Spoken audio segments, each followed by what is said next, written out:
IGIMS के अंदर 2 से ढाई महीने में पूरा ये 500 बेड और बढ़ जाएगा। डायलिसिस वार्ड हम लोग बनाने वाले हैं, जिसमें 20 हीमोडायलिसिस यूनिट होगा, उसमें 20 मॉनिटर होगा और 20 वेंटिलेटर होगा, 2 मॉड्यूलर OT होगा। ये सब अगले 1 महीने के अंदर, मतलब फरवरी के मध्य में ये सब हम लोग करने वाले हैं। मई के महीने में हम स्टेट ऑफ आर्ट के रूप में डेवलप कर रहे हैं। हम मॉड्यूलर OT बनाएंगे 6, क्योंकि बिहार में पहली बार किसी सरकारी संस्थान में DSA मशीन का उद्घाटन हुआ और क्रियान्वित हुआ। नमस्कार, मेरा नाम प्रेम है और आप लाइव स्ट्रीट देख रहे हैं। जो हार्ट के पेशेंट होते थे उनको बिहार से बाहर जाना पड़ता था, उन लोगों के लिए अब बिहार से उन लोगों को बाहर नहीं जाना पड़ेगा।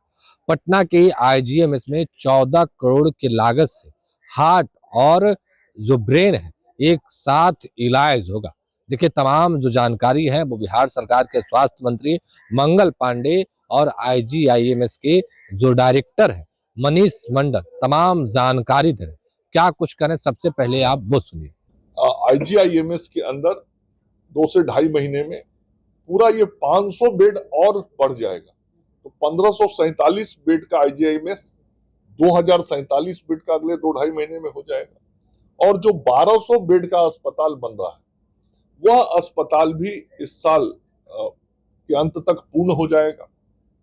तो 1200 वो बढ़ जाएगा, तो 3247 बेड, मतलब 3300। तो ये इतना बड़ा विस्तार आदरणीय मुख्यमंत्री जी के देखरेख में, उनके नेतृत्व में हम सब लोग कर रहे हैं। भारत की सरकार का भी सदैव सहयोग इस संस्थान के विकास में भी मिलता रहा है। यहाँ शिक्षा पाठ्यक्रम भी चलता है। विभिन्न पाठ्यक्रमों को बेहतर तरीके से बच्चों को देने के लिए भारत की सरकार का सहयोग मिलता है। आदरणीय प्रधानमंत्री नरेंद्र मोदी जी का सदैव बिहार के स्वास्थ्य सेवाओं के विकास में हर प्रकार का सहयोग और राशि बिहार की सरकार को मिलती है। और आगे आने वाले समय में जो कुछ हम और अच्छे काम करने वाले हैं, फरवरी के महीने में डायलिसिस वार्ड हम लोग बनाने वाले हैं, जिसमें 20 हीमोडायलिसिस यूनिट होगा, उसमें 20 मॉनिटर होगा और 20 वेंटिलेटर होगा, 2 मॉड्यूलर OT होगा। ये सब अगले 1 महीने के अंदर, मतलब फरवरी के मध्य में ये सब हम लोग करने वाले हैं। मार्च में मैंने कहा प्रथम सप्ताह में हॉस्पिटल का उद्घाटन होगा 200 बेड का, और जो CCM की बात मैंने की वो CCM का उद्घाटन हो जाएगा, और साथ में क्रिटिकल केयर वार्ड का भी हम उद्घाटन करेंगे। और मई के महीने में हम स्टेट ऑफ आर्ट के रूप में डेवलप कर रहे हैं। हम मॉड्यूलर OT बनाएंगे 6, मतलब ऐसा मॉड्यूलर OT जो पूरे राज्य के लिए एक स्टेट ऑफ आर्ट के रूप में दिखेगा, काम करेगा। और एक बात और बताना चाहता हूं कि आज का जो ये मशीन लगा है, ये मशीन पूरे बिहार और झारखंड में पहला मशीन है और इकलौता मशीन है जो हृदय और मस्तिष्क का स्क्रीनिंग एक साथ करेगा और उपचार में सहयोग मिलेगा। तो ये बहुत बड़ा काम है, और बिहार और झारखंड में किसी भी अस्पताल में ऐसी मशीन नहीं। तो अब आप समझ सकते हैं कि हम सब लोग जो बार बार कहते हैं मुख्यमंत्री जी के नेतृत्व में कि हम उस दिशा में आगे बढ़ रहे हैं जिसमें हमारे मरीजों को कितनी भी आधुनिकतम चिकित्सा सेवा की जरूरत पड़ेगी, उनको बिहार से बाहर नहीं जाना पड़ेगा। उस दिशा में हम लोग बड़े बड़े प्रयास अब कर रहे हैं। ये तो जो आज आपने देखा, ये एक विभाग का एक काम, ऐसे विभिन्न विभागों के अंदर हम काम कर रहे हैं। और जो कुछ भी एडवांस सिस्टम है, एडवांस इक्विपमेंट्स है, लेटेस्ट इक्विपमेंट्स है, आजकल स्वास्थ्य विज्ञान के क्षेत्र में रोज रिसर्च होता है। और इसमें एक और चीज है इस मशीन में हम AI टेक्नोलॉजी का भी इस्तेमाल करते हैं।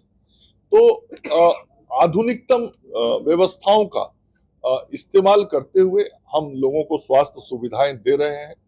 आप मीडिया के मित्रों से जरूर मैं कहना चाहता हूं कि आपके माध्यम से इसका जितना प्रचार प्रसार होगा, उतना हमारे राज्य की जनता का कॉन्फिडेंस। आज का दिन बिहार के लिए एक इतिहास का दिन है, क्योंकि बिहार में पहली बार किसी सरकारी संस्थान में डीएसए मशीन का उद्घाटन हुआ और क्रियान्वित हुआ। ये खास इसलिए है कि ना सिर्फ इसमें हार्ट की जो नली है, ब्रेन की नली या पेट में कहीं भी कोई खून की नली है, उसमें अगर थक्का जम जाता है, वो फट जाता है, सिकुड़ जाता है, तो इसकी जानकारी और उसका इलाज दोनों एक साथ हो सकता है, यानी इसका जांच भी और इसका इलाज भी। और ये सबसे सस्ते दर पर बिहार में सिर्फ आईजीएमएस में ही उपलब्ध है सरकारी तौर पे, बिहार में कहीं नहीं। और ये बिहार की पहली अत्याधुनिक मशीन है। डीएसए तो और भी कहीं होगी, लेकिन जो आधुनिकतम मशीन है वो सबसे पहला बिहार का संस्थान में लगा है। इसके साथ ही जो हमारा इमरजेंसी है, जहाँ सबसे ज़्यादा मरीजों का भीड़ रहता है, वहाँ जो हमारी बेड्स थी वो पहले लगभग 100 के आसपास थी, जिसमें 30 बेड और बढ़ गई, तो 129 बेड हमारे यहाँ हो गया है अभी। और ये सब आईसीयू बेड्स, साथ में वेंटिलेटर की भी सुविधा है, क्योंकि वेंटिलेटर में काफ़ी पैसा खर्च होता है प्राइवेट में। तो हमने कोशिश की है कि जो वो दबाव है मरीज का, वो अब कुछ कम होगा। और हमारा 500 बेड भी जल्दी चालू हो जा रहा है, तो उसमें भी और भी दबाव मरीज का कम होगा, मरीज को उपलब्धता ज़्यादा हो पाएगी।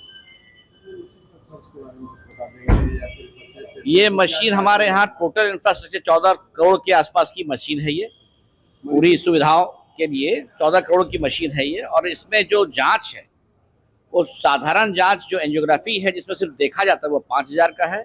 और अगर पूर्ण तरह के जांच इलाज के साथ 15,000 का, जिसमें लाखों रुपए बाहर खर्च करने पड़ते हैं, वो सिर्फ मात्र 15,000 में हम लोग के यहाँ सस्ते दर पे उपलब्ध हो जाएगा। बिहार झारखंड की ये पहला मशीन है जो सरकारी तौर पे लगा है। और अधिकतम अगर देखें तो बिहार झारखंड में सबसे पहला ये अधिकतम मशीन है वो हमारे यहाँ लगा है। मशीन न होने से जो मरीजों को परेशानी झेलनी पड़ती थी, बाहर जाना पड़ता था। जी, बिहार से बाहर जाना पड़ा, लोग दिल्ली जाते थे, लखनऊ जाते थे, कलकत्ता जाते थे, वो अब रुकेगा। ये सारी सुविधाएं हमारे यहाँ, कार्डियक का हो चाहे न्यूरो का हो। ब्रेन स्ट्रोक और हार्ट स्ट्रोक का काफ़ी मरीज बढ़ा है। आप सब जानते हैं कि इधर ठंड की वजह से ये दोनों पेशेंट्स काफ़ी बढ़े हैं, जिसमें खून का थक्का या तो हार्ट में या ब्रेन में जम जाता था, और हार्ट में जमे तो हार्ट अटैक हो जाता था, ब्रेन में जमे तो लकवा से ग्रसित होता था। तो ये सब मरीजों को अब डायरेक्ट फायदा होगा, कम समय में इलाज हो सकता है, मिल जाएगा, तो काफ़ी इलाज में राहत होगी लोग को इलाज से। Doctor Manish Patel, medical student, IgM. तो अभी आपने सुना किस तरीके से जो आईजीएमएस के डायरेक्टर और बिहार सरकार के स्वास्थ्य मंत्री मंगल पांडे हैं, वो तमाम चीजों को लेकर अपनी बातों को रख रहे थे, वो तमाम बयानों को भी आपने सुना। फिलहाल के लिए इतना ही। बने रहे लाइव तक, धन्यवाद।